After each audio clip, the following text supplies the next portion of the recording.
สบายดีต้อนรับทุกคนกลับคืนมาที่ช่องนี้อีกครั้งมื้อนี้ค่อยจะสอนทุกคนวิธีลงทะเบียนสร้างบัญชีกับซ่าน eWallet และวิธียืนยันตัวตนในซ่านนี้ซ่าน eWallet เป็นซ่านสากลที่มีปริมาณการซื้อขาย e-wallet หลายที่สุดในโลกและเป็นซ่านที่เหมาะสมสำหรับการซื้อขาย e-wallet และการเชียร์นิซิลปริมาณการซื้อขายในซ่านนี้ก็สูงหลายอยู่อันดับต่อจากซ่านอันดับ1และอันดับ2ในโลกเท่านั้นซ่านนี้พวกเจ้าก็ควรลองประสบการณ์ใช้งานซ่านนี้เบิ่งแม่เพื่อเข้าหัวข้อหลักเลยค่อยจะแนะนำวิธีการลงทะเบียนสร้างบัญชีในซ่านeWalletนี้ให้พวกเจ้าขั้นตอนทำอิฐพวกเจ้ากดเข้าลิงก์ที่อยู่ด้านลุ่มค่อยวางไว้ในส่วนคำอธิบายของวิดีโอนี้พวกเจ้าต้องแน่ใจว่าได้กดเข้าลิงก์ที่อยู่ด้านลุ่มแท้เพื่อหลีกเลี่ยงการกดผิดเข้าลิงก์ปลอมที่อาจจะเฮ็ดให้บัญชีของพวกเจ้าตกอยู่ในอันตรายหลังจากที่พวกเจ้ากดเข้าลิงก์ที่อยู่ด้านลุ่มแล้วหน้าจอจะปรากฏขึ้นเห็นแบบนี้พวกเจ้าก็ให้กรอกที่ UAT ของตนเองเข้าไปและพวกเจ้าก็สร้างรหัสผ่านนี้เด้อรหัสผ่านของค่อยจะเปิดให้พวกเจ้าเบิ่งเลยมันจะประกอบมีตัวเลขบางตัว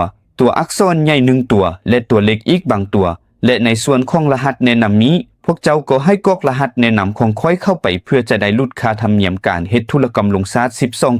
12% รหัสแนะนำของค่อยแม่น12-12-8อีก1แล้วพวกเจ้ากดสร้างบัญชี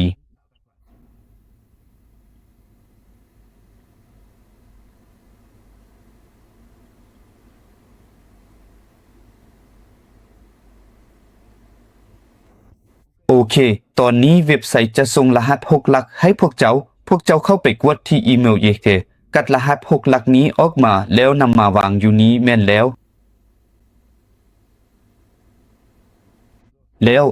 อย่างนั้นค่อยก็ได้แนะนำวิธีลงทะเบียนสร้างบัญชีที่ซ่าน eWallet ให้พวกเจ้าแล้ว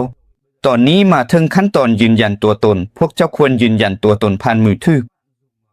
สำหรับผู้ใช้เคอรีก็ให้เจ้าเข้าหุยงีลแล้วดาวน์โหลดแอปeWalletมาใช้แล้วเจ้าลากลงมาด้านลุ่มอยู่ข้างเทอมมีeWalletเมื่อเจ้าดาวน์โหลดแล้วให้กดเปิดแอปแล้วกดเข้าระบบเจ้าก็ใส่อีเมลที่เจ้าเพิ่งสร้างใหม่นั้นใส่ลงในนี้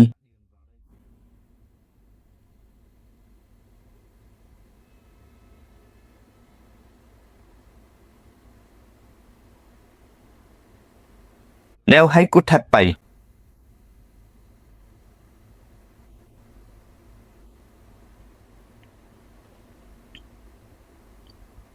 ตอนนี้ให้เจ้าใส่รหัสผ่านที่เจ้าเพิ่งสร้างไว้เมื่อกี้นี้เจ้ากดแล้วกดเข้าระบบตอนนี้แพลตฟอร์มจะส่งรหัส6หัวเข้ามาอีกให้เจ้าเข้าไปกดสอบแล้วกัดรหัสออฟแล้วนำไปวางในแพลตฟอร์ม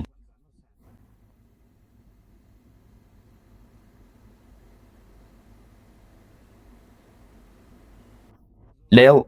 ตอนนี้ค่อยจะแนะนำเจ้าวิธีการยืนยันตนนี้อยู่ส่วนหัวนี้ให้เจ้าเลือกกดเข้ามานี้ยืนยันนี้แล้วเจ้ายืนยันตนนี้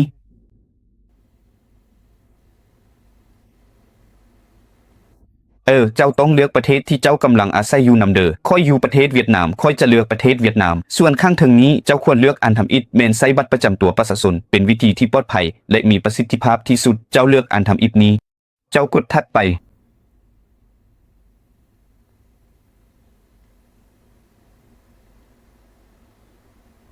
อยู่นี้เจ้าต้องเลือกรูปภาพเจ้าถ่ายรูปถ่ายรูปด้านหน้าก่อนนี้แล้วเจ้ารอท่าแป๊บหนึ่งรอท่าให้เพจฟอร์มมันยดก่อนต่อไปเจ้าลากลงข้างลุงนี้แล้วถ่ายรูปด้านล่าง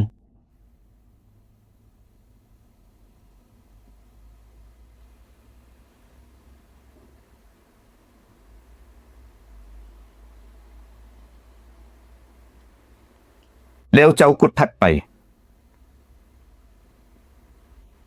แล้วอย่างนั้นก็โอเคแล้วตอนนี้เจ้ารอประมาณ50นาทีให้แพลตฟอร์มเข้า